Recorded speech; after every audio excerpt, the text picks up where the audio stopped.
Hey everyone, and welcome back to the show. Hello, hello. We are so happy you are here today, ready to explore another fascinating topic with us. Alice, today we are going on an adventure back in time to a place in southern Africa. Ooh, an adventure. Sounds exciting. Are we talking about pyramids, lost cities? Even better, we're going to learn about a powerful ancient kingdom called Mapungubwe. Mapungubwe. That's a beautiful name. What kind of kingdom was it? Just from the name, I'm imagining a place with rich history, maybe some hidden treasures. Great guess. The title of our passage today is simply Mapungubwe. Just from that, I'm already wondering about its people, its rulers, how it became powerful, and maybe even what led to its end. I wonder if it was like those ancient civilizations we learn about in school, with amazing trade routes or unique art. Or maybe it was a place where people lived in a special way, connected to nature. All excellent thoughts. It's a place that flourished for a long time, which means it was very successful. We'll discover what made it so special. I love that. Let's dive in and uncover the secrets of Mapungubwe. Here is what we will do today. In part 1, we read the passage together. In part 2, we learn 8 essential reading skills. In part 3, we do a quick review. And in part 4, we practice together with real questions. 4 parts, 8 skills, and an ancient kingdom. This is going to be a good one. Let's start. Music transition. 2 seconds, light and gentle. Okay, welcome to part 1. This is our reading passage about Mapungubwe. Don't worry if you've never heard of Mapungubwe before. We'll go through it slowly, and you'll learn everything you need to know. I will read each paragraph slowly. After each paragraph, Alice will explain the main idea in simple English, B1 or B2 level. Then we move on. Remember, just listen. You don't need to see the words to understand. Ready? Let's read. Mapungubwe, which was one of the first states in southern Africa, was formed by Bantu-speaking peoples who were farmers. The area controlled by the rulers of Mapungubwe had at its heart a large sandstone plateau, which was easily defended due to its inaccessibility. Cattle herding and other types of farming brought plenty of food and a surplus that could be traded for needed goods. The archaeological record for the 10th century shows a marked increase in the number of domesticated cattle in the area, as well as cotton cultivation and weaving. Okay, so paragraph A tells us that Mapungubwe was an early kingdom in southern Africa founded by farmers. They lived on a high, safe plateau, which means a flat area of land that is very high and difficult to reach. They grew food and raised many cattle, which they could trade for other things they needed. We know this because of things found by archaeologists, like old bones and tools. 2 words to highlight: inaccessibility, this means it was very difficult to get to, and surplus, which means more than enough, extra, so they had a surplus of food. Surplus. Extra. Say it with me. Surplus. It's really interesting how important farming and cattle were for these early societies. It sounds like they were very self-sufficient. Absolutely. It was the foundation of their success.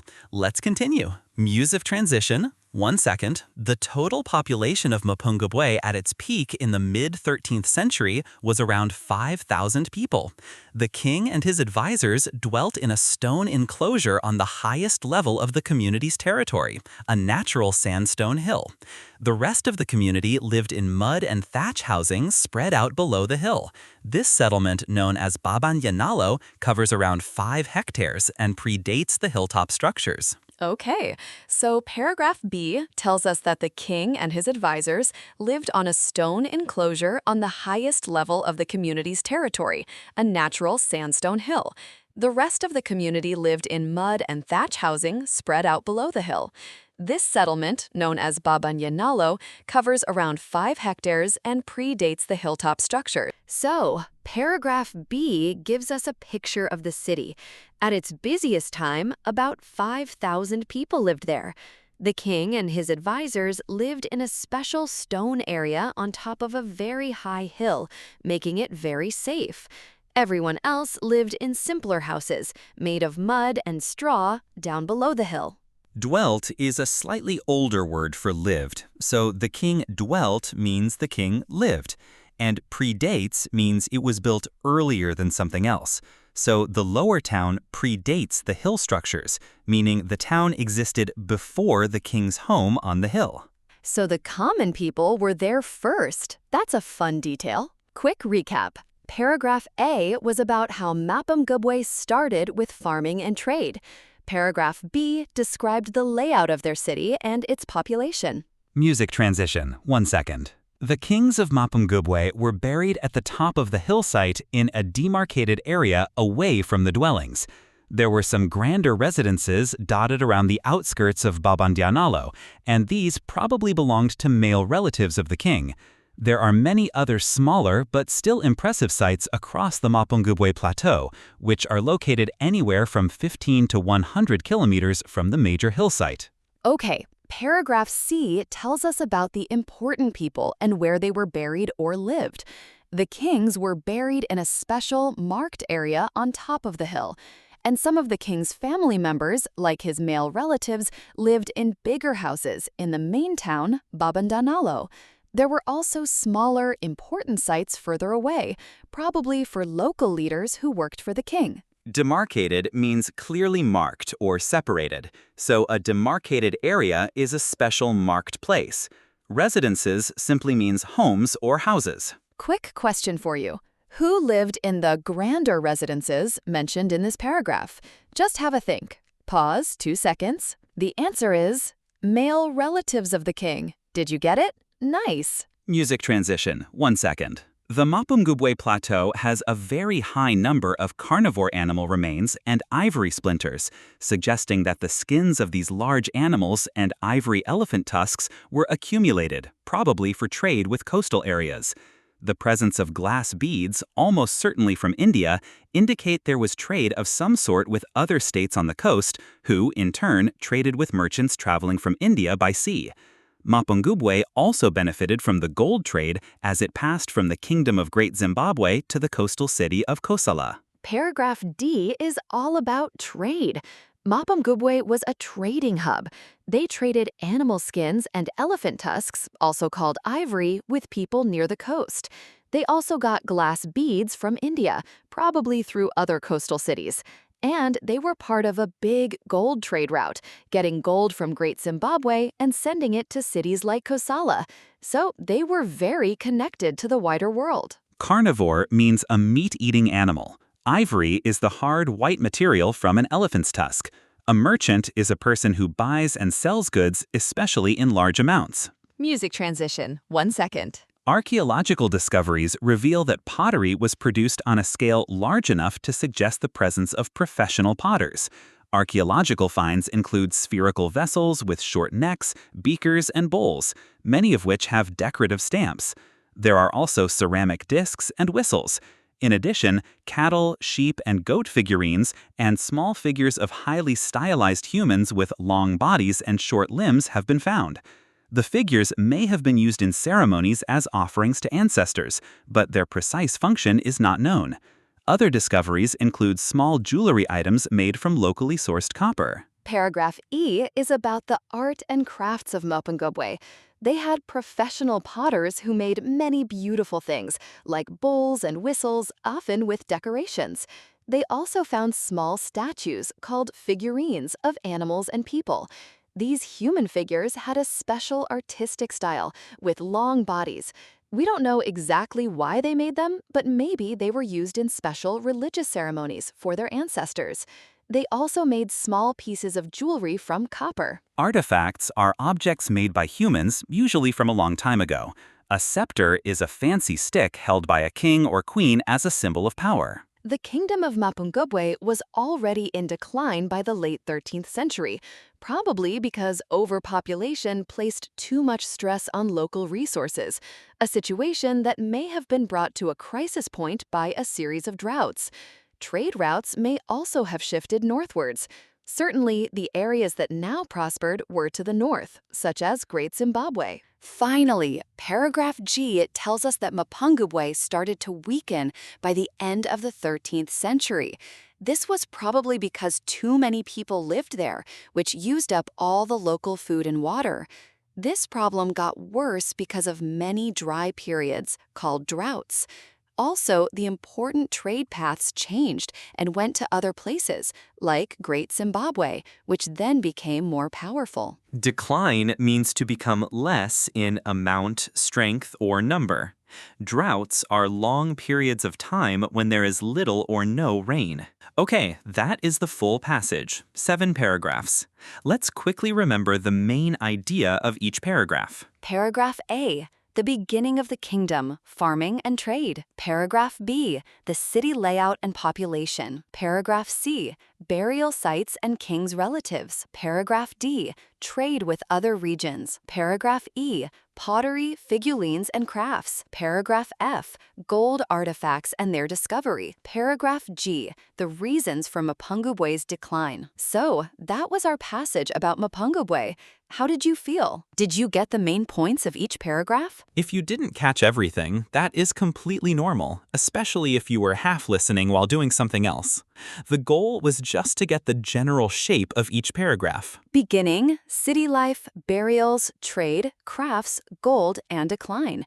If you remember those main ideas, you have done something very useful. And now we are going to learn 8 essential reading skills that will help you tackle any passage like this faster and more confidently. Let's go to part 2. Music transition. 3 seconds, slightly more energetic. Welcome to part 2. This is the main part of today's episode, the 8 reading skills. 8 skills you can use in your next English exam or even in everyday reading. Are you ready? Let's begin with skill 1. Music transition. 1 second. Okay, skill number 1, David. Skill number 1. Skim the whole passage first before you read carefully. Skim? You mean read it fast? Yes, very fast. Don't stop for difficult words. Just get the general idea of each paragraph. So, for our Mapungubwe passage, what's the general idea? Paragraph A introduces the kingdom. Paragraph B describes the city. Paragraph C talks about burials. Paragraph D explains trade. Paragraph E covers crafts, paragraph F highlights gold, and paragraph G details its decline. Oh, so it's basically beginning, city, burials, trade, crafts, gold, and decline. That's the same shape we just reviewed. Exactly. And once you know that shape, finding answers becomes much faster. That makes a lot of sense. I always used to read the whole thing first. No more. Here is a tip. When you skim, only read the first sentence of each paragraph.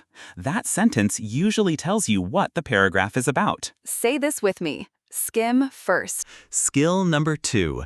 Always read the questions first before you scan for answers. Wait, isn't that obvious? You'd think so, but many students start reading the passage in detail before they even know what they're looking for. Ah, so they waste time reading things they don't need. Exactly.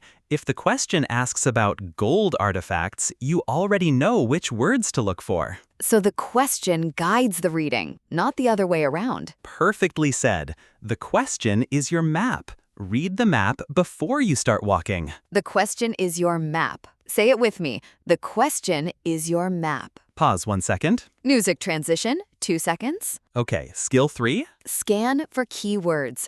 Don't read every word. Let your eyes jump to the important ones. What counts as a key word? Names, numbers, dates, and unusual words.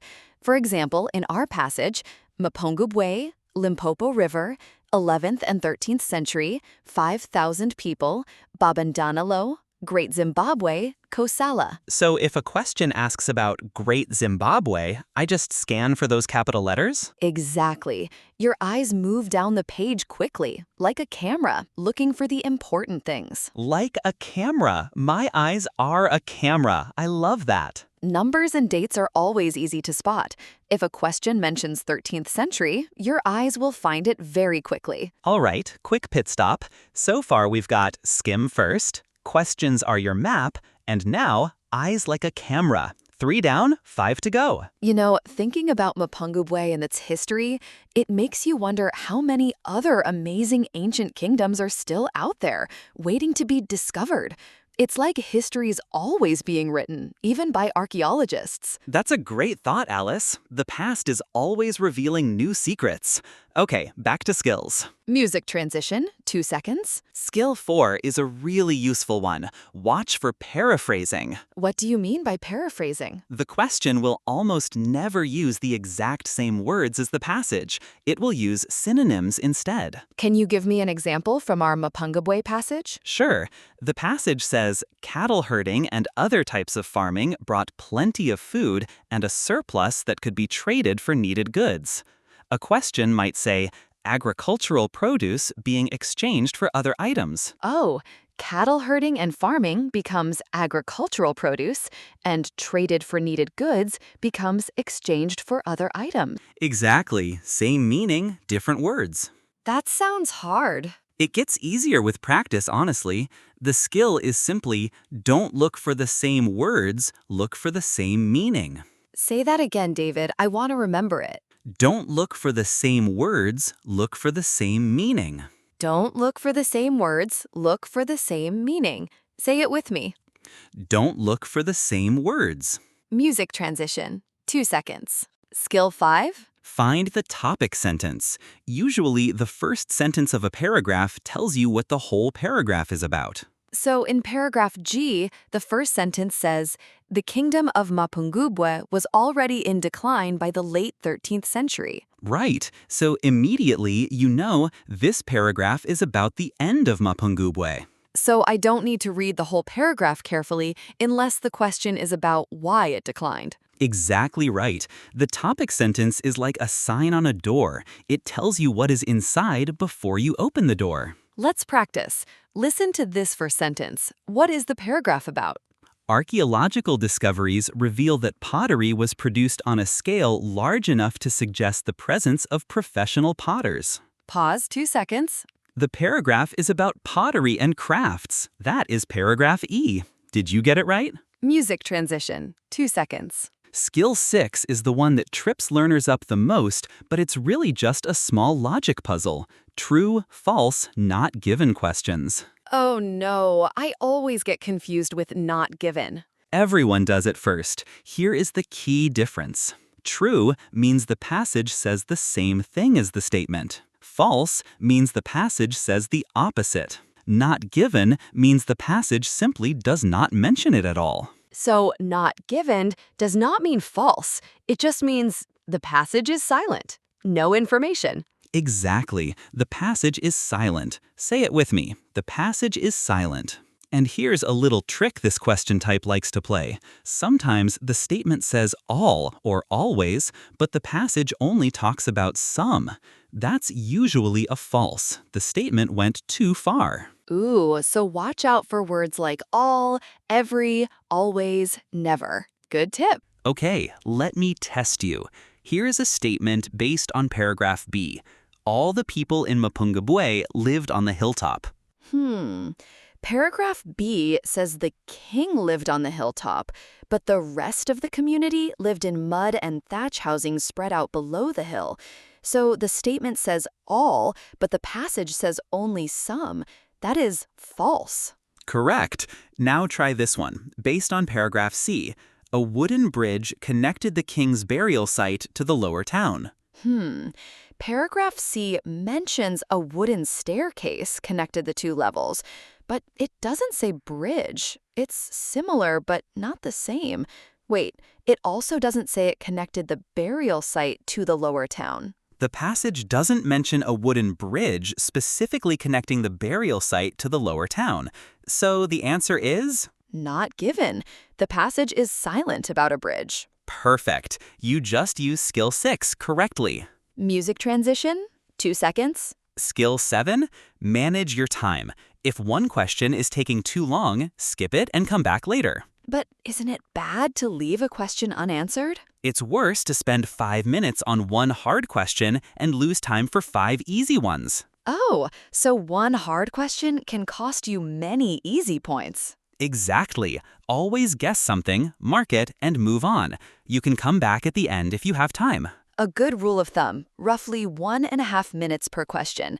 If you're still stuck after that, move on and come back later. A good rule of thumb, music transition, 2 seconds. And our last skill, skill 8, guess unknown words from context. You will never know every word, and that is completely normal. Oh, that is so good to hear. For example, imagine you don't know the word scepter in our passage, but the sentence talks about one such object, made of gold, found at the royal burial site, and it's something a king might have. So I can guess a scepter must be some kind of important royal golden object, maybe a staff or a symbol of power. I don't need the exact definition.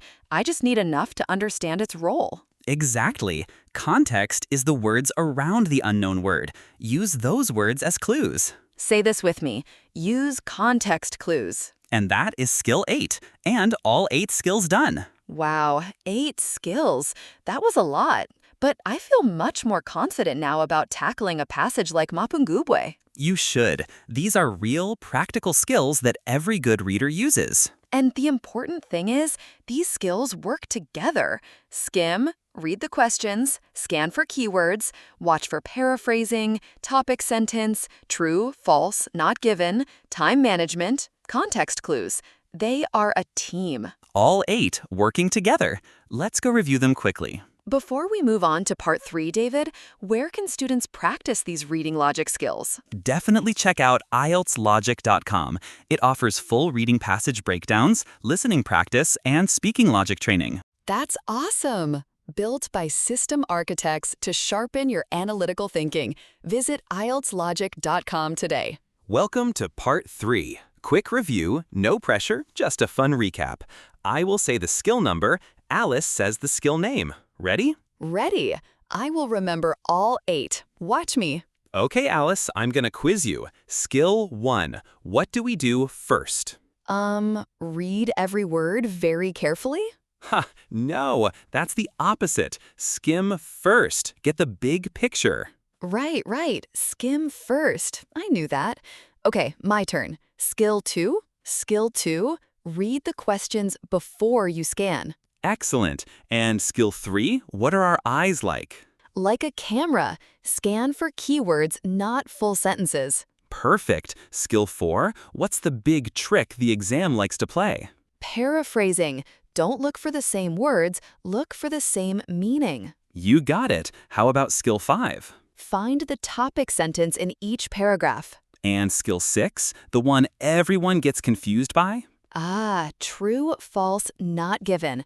True is same, false is opposite, not given is silent. Very good. Only 2 left. Skill 7? Manage your time. Don't get stuck. And finally, skill 8?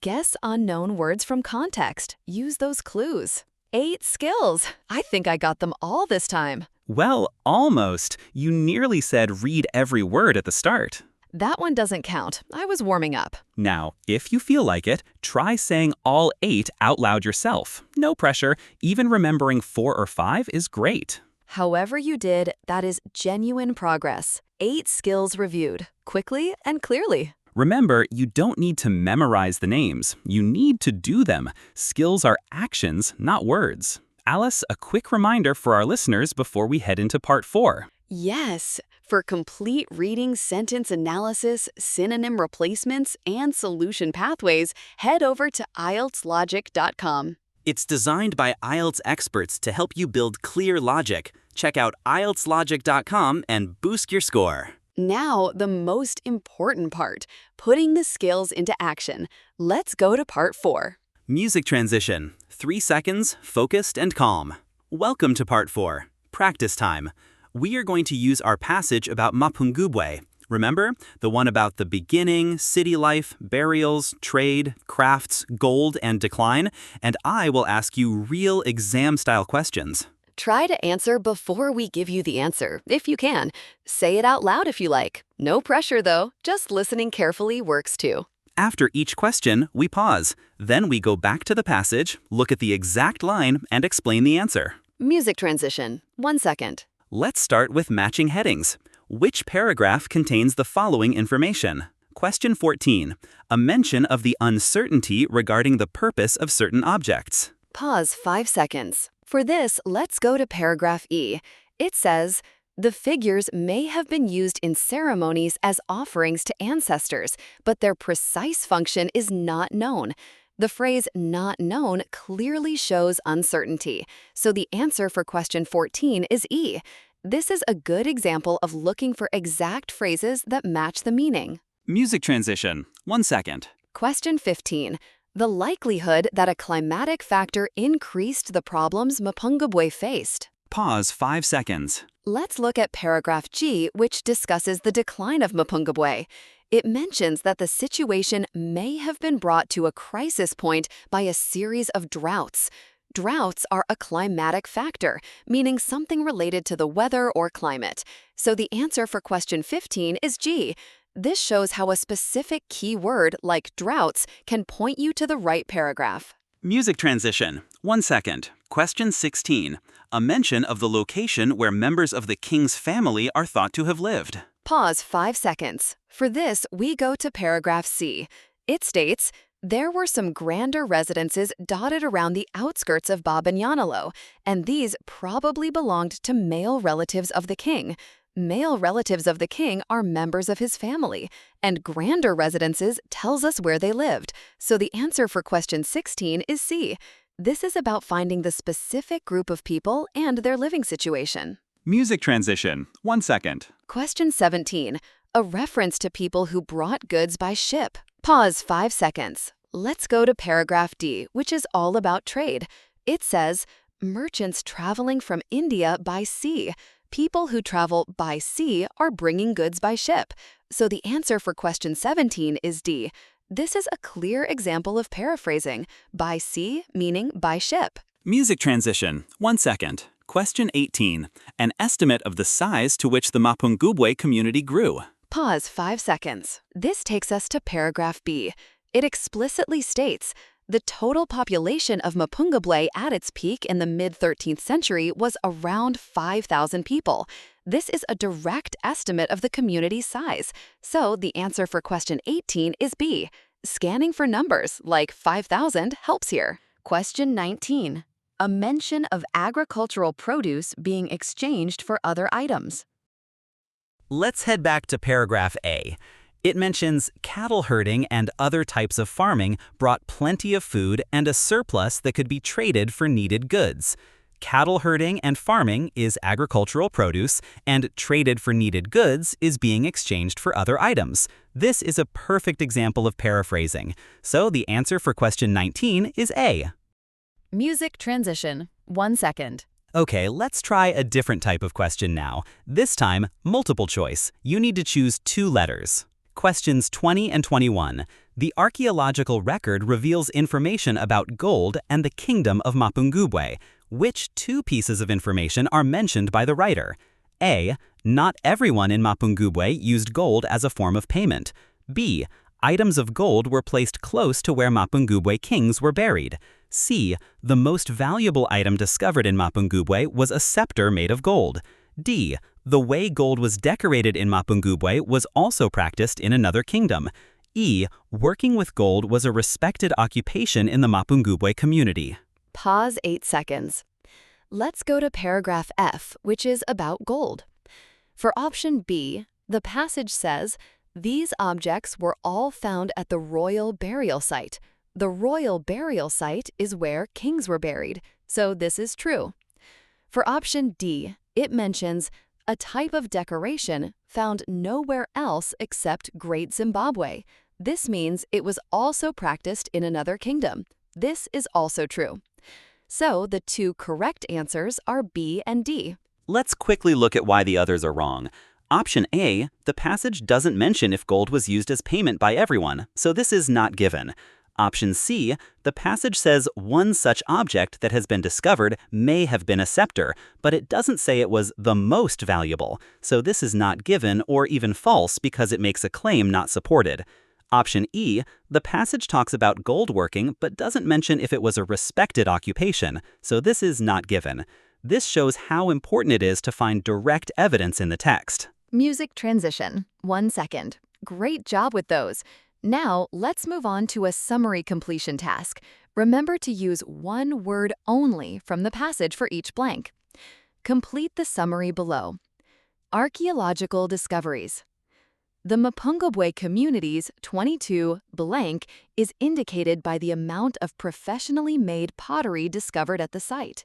Many of these objects, such as beakers and bowls, are highly decorated and have been marked with stamps. Other finds include round ceramic objects, 23, and figures of various animals, as well as models of people with stretched, 24. It is possible that these had a role in ceremonies to honor, 25. In addition, pieces of 26 made from a local metal have been found at the site. Pause 10 seconds. Let's fill in these blanks one by one. All the answers are in paragraph E. For 22, the passage says, pottery was produced on a scale large enough to suggest the presence of professional potters and is another indicator of the prosperity of Mapungubwe society. So the community's prosperity is indicated. The answer is prosperity. Music transition. 1 second. For 23, the sentence reads, there are also ceramic discs and 23, the passage states, there are also ceramic discs and whistles. So the answer is whistles. Music transition. 1 second. For 24, it talks about small figures of highly stylized humans with elongated 24 and short limbs.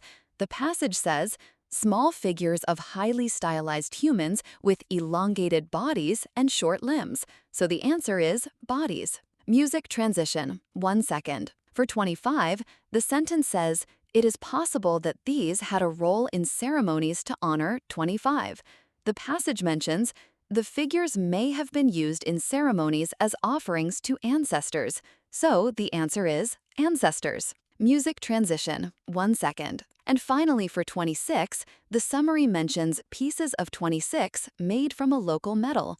The passage concludes this section with, other discoveries include small jewelry items made from locally sourced copper. So the answer is jewelry. Okay, we just went through all 13 questions.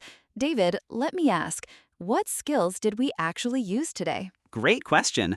Let's see. First, paraphrasing. Almost every question had a synonym swap, like traded for needed goods becoming exchanged for other items. Right, or climatic factor for droughts. Then, scanning for keywords. For the matching questions, we looked for specific names, numbers, or unique terms. And for the summary completion, we used word type prediction to know if we needed a noun or a verb. So if you take one thing from today, it's this. The answer is almost never about finding the exact same word. It's about finding the same idea in different words and knowing where to look for them. Well said. Okay, let's move on to our closing. So that is it for today. 8 reading skills and a fascinating journey into the ancient kingdom of Mapungubwe. Let's say all 8 one more time, fast. Skim, questions first, keywords, paraphrasing, topic sentence, true, false, not given, time management, context clues. 8 skills. Beautiful. Before we go, say this with me. I have the right strategy. I have the right strategy. I have the right strategy. Say it one more time if you like, because it's true. If this episode helped you, come back next time for more practice passages. Oh, before we go, one last fun fact about Mapungubwe. Archaeologists found a tiny golden rhinoceros figurine there. It was made from small, hammered sheets of gold. It's one of the most famous golden treasures from the site. Imagine seeing that. Until next time, keep reading, keep practicing, and trust the process. Bye, everyone. Bye-bye.